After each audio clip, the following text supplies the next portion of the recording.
पारदब्राज अंतर्गत पिंपळगाव रेणुकाई येथे सत्संग कार्यक्रम मोठ्या उत्साहात संपन्न। सत्संग कार्यक्रमातून समाज प्रबोधन। संतमणि को धारण करके सब अच्छे बन जाएंगे, कहे हरदेव जुड़ेंगे सच्चे, सब सच्चे बन जाएंगे।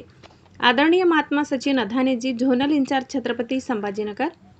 शालिग्राम आहेर दिनांक 5/7/2026 पिंपळगाव रेणुकाई या ठिकाणी निरंकारी सत्संग मंडळाच्या वतीने सद्गुरू माता सुदीक्षाजी महाराज यांच्या आशीर्वादाने दिनांक 4 जुलैला शनिवारी आदरणीय महात्मा सचिन अदाने जी, झोनल इंचार्ज, छत्रपती संभाजीनगर हे अध्यक्षस्थानी होते। पारद ब्रांच अंतर्गत पिंपळगाव रेणुकाई येथे सत्संग कार्यक्रम संपन्न झाला। यावेळी आदरणीय राजकुमारजी परसवाणी, ज्ञान प्रचारक एवं संयोजक जातना या कार्यक्रमासाठी उपस्थित होते। कार्यक्रमावेळी सकाळपासून पावसाला सुरुवात झाली, तरी पण आजूबाजूच्या खेड्यापाड्यातून निरंकारी मंडळाने कार्यक्रमाला हजारोच्या संख्येने हजेरी लावली। सत्संग झाल्यानंतर आदरणीय परसवाणीजी यांच्याकडून 21 निरंकारी सत्संग भक्तांनी ब्रह्मज्ञान प्राप्त केले। आदरणीय संपतजी काटोले, पारद मुंबईचे महात्मा लक्ष्मणजी हिवरकर उपस्थित होते।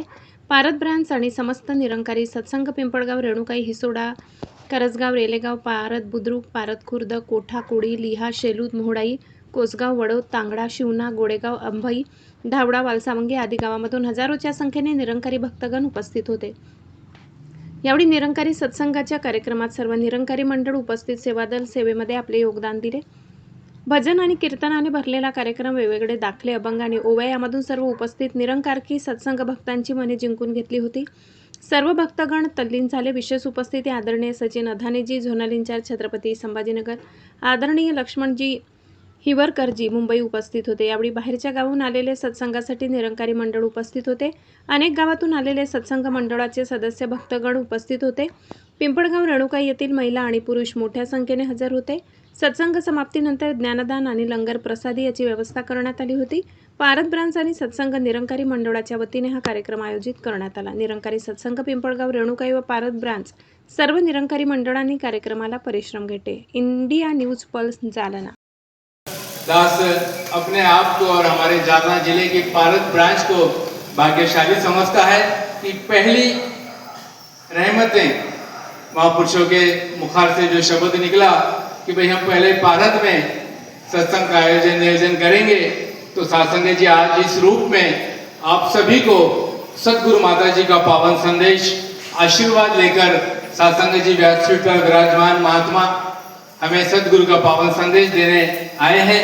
तो सासंगत जी इन्हीं के मुखार से आज हमें सद्गुरु माता जी का वो पावन संदेश श्रवण ही नहीं करना है, बल्कि एक एक शब्द अपने हृदय में बसाकर सासंगत जी हम अपना ये लोक भी सुखी करें और परलोक भी सुहेला करें। सासंगत जी हर युग में ईश्वर की प्राप्ति की डोर सद्गुरु के हाथ में रही।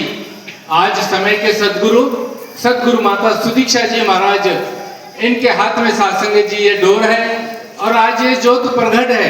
बस एक श्रद्धा का नमस्कार करना है और एक ही सवाल कि मैं कौन हूँ, कहाँ से आया हूँ और मुझे कहाँ जाना है।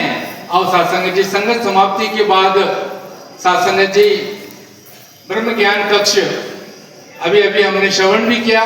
सामने मंदिर में सासंग जी ज्ञान कक्ष लगाया गया है। तो संगत समाप्ति के बाद जितने जिज्ञासु आए हैं उन सभी के चरणों में दास हाथ जोड़कर अरदास प्रार्थना कर रहा है कि संगत समाप्ति के बाद आपने ज्ञान कक्ष में आकर अपने निज स्वरूप की पहचान करके सासंग जी जीवन में वो सारी खुशियां प्राप्त करनी है। सासंग जी युगों युगों से सद्गुरु का जो कार्य रहा है, प्रतिमा से प्रत्यक्ष की ओर लेके जाना, आज वही कार्य सद्गुरु माता सुदीक्षा जी महाराज कर रहे हैं। तो सासंगत जी वेदों में, शास्त्रों में ईश्वर की जो परिभाषा लिखी गई है, जो गुणों का वर्णन किया गया है कि ईश्वर एक है, ईश्वर निराकार है, ईश्वर सर्वव्यापी है, ईश्वर अपरिवर्तनशील है। ऐसा ईश्वर सासंगत जी